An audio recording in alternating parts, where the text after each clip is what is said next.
श्रीराम जय राम जय जय राम। श्रीराम जय राम जय जय राम। श्रीराम जय राम जय जय राम।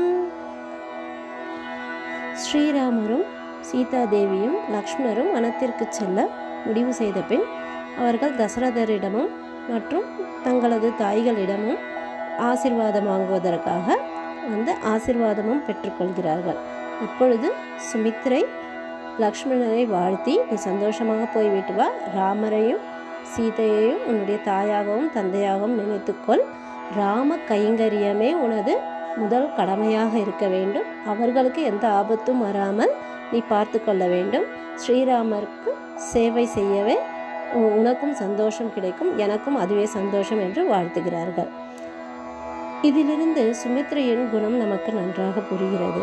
எத்தகைய பெருந்தன்மையான குணம் இருந்தால் தன் மகனான லக்ஷ்மணரை நீ வனத்திற்கு செல், அவர்களுக்கு சேவை செய், அவர்களுக்கு பாதுகாப்பாக இரு, அதுவே உன் முதல் கடமையாக இருக்க வேண்டும் என்று கூறுகிறார். அத்தகைய தாயுள்ளம் நம்மால் வேறு எங்குமே பார்க்க முடியாது.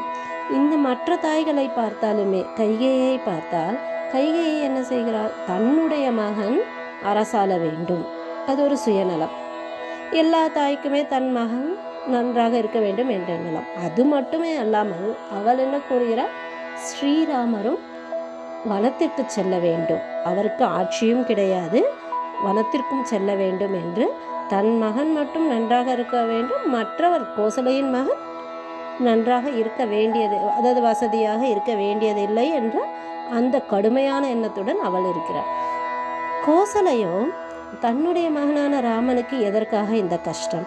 பரதன் ஆட்சி ஆள வேண்டும் என்றால் ஆண்டு கொள்ளட்டும், ஆனால் வனத்திற்கு எதற்கு நம் மகனை அனுப்ப வேண்டும் என்று அவளுக்கு, கோசலைக்கு மிகவும் கஷ்டமாக இருக்கிறது. அது தன் மகனை பற்றிய, தன் மகன் சுகமாக இருக்க வேண்டும், வசதியாக இருக்க வேண்டும், எந்த கஷ்டமும் படக்கூடாது என்று அவள் தன் மகனை பற்றி மட்டுமே நினைத்து கொள்கிறாள், மற்றவர்களை பற்றி அவள் கவலைப்படவில்லை. ஆனால் சுமித்ரா தேவி தியாக மனப்பான்மையோடு தன்னுடைய மகன் இங்கே இருந்து, லக்ஷ்மணனுக்கு எந்த கட்டாயமும் இல்லை வனத்திற்கு செல்ல வேண்டும் என்று, ஆனாலும் நீ ராம கைங்கரியம் செய், ஸ்ரீராமரே உன் தந்தை, சீதாதேவியே உன் தாய் என்று கூறி அவனை வாழ்த்துகிறார். சுமித்ரை இப்பொழுது மட்டும் இப்படி அல்ல.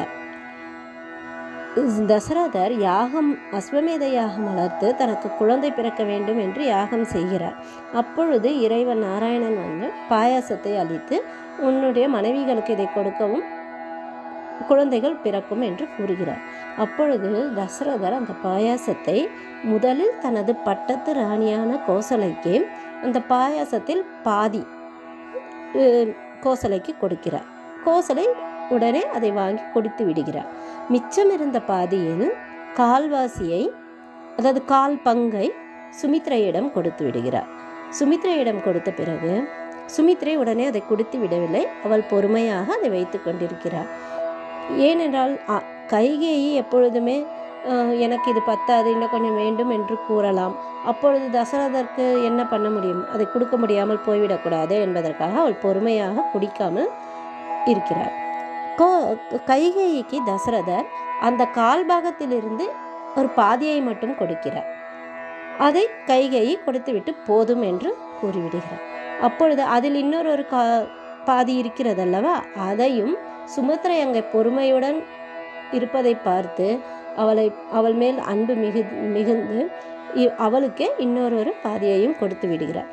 அதனாலேயே சுமித்ரைக்கு இரட்டை குழந்தைகளாக லக்ஷ்மணரும் சத்ருகனும் பிறக்கிறார்கள். அத்தகைய தியாக மனப்பான்மத்துடன் இருப்பவர் சுமித்ரை. அது மட்டுமல்லாமல் இப்பொழுது வனத்திற்காக ரதத்தில் ஏறி ஸ்ரீராமர், லக்ஷ்மணர் மற்றும் சீதாதேவியும் செல்லும் பொழுது தசரதரும் மிகவும் அழுகிறார். கோசலையும் நான் என்ன பாவம் செய்தேனோ, என் மகனுக்கு இவ்வளவு கஷ்டங்கள் வருகிறதே என்று அழுகிறார். அப்பொழுது சுமித்ரையே நிதானமாக இருந்து இவர்களை எல்லாம் தேற்றுகிறார். இவ்வாறு அழ வேண்டாம், எல்லாம் நன்மைக்கே, எல்லாம் நன்மையாகவே முடியும் என்று ஆறுதலும் கூறுகிறார். அத்தகைய மனோதிடம், பெருந்தன்மை, நிதானம், எல்லா நல்ல குணங்களையும் கொண்டவள் சுமித்ரா தேவி. அந்த சுமித்ரை மகனாக பிறந்த லக்ஷ்மணரும் அத்தகைய குணத்துடன் தானே இருப்பார். அதனாலேயே அவர் ஸ்ரீராமருடன் செல்கிறார். இப்பொழுது சுமித்திரை கூறினால் ஸ்ரீராமரை உன் தந்தை என்று. ஆனால் நமக்கு தெரியும் ஸ்ரீராமர் ஒரு முறை லக்ஷ்மணரை நீயே எனக்கு தந்தை, என்னுடைய தந்தை இறக்கவில்லை, நீதான் என் தந்தை என்று ஒரு முறை கூறுகிறார். அத்தகைய அளவுக்கு லக்ஷ்மணரும் சேவை செய்கிறார். சுமித்ரையின் குணமும் புரிகிறது, அவருடைய மகனான லக்ஷ்மணரின் குணமும் புரிகிறது. ஸ்ரீராமர் நமக்கு அருள் புரிவார். ஸ்ரீ ராம ஜெயம்.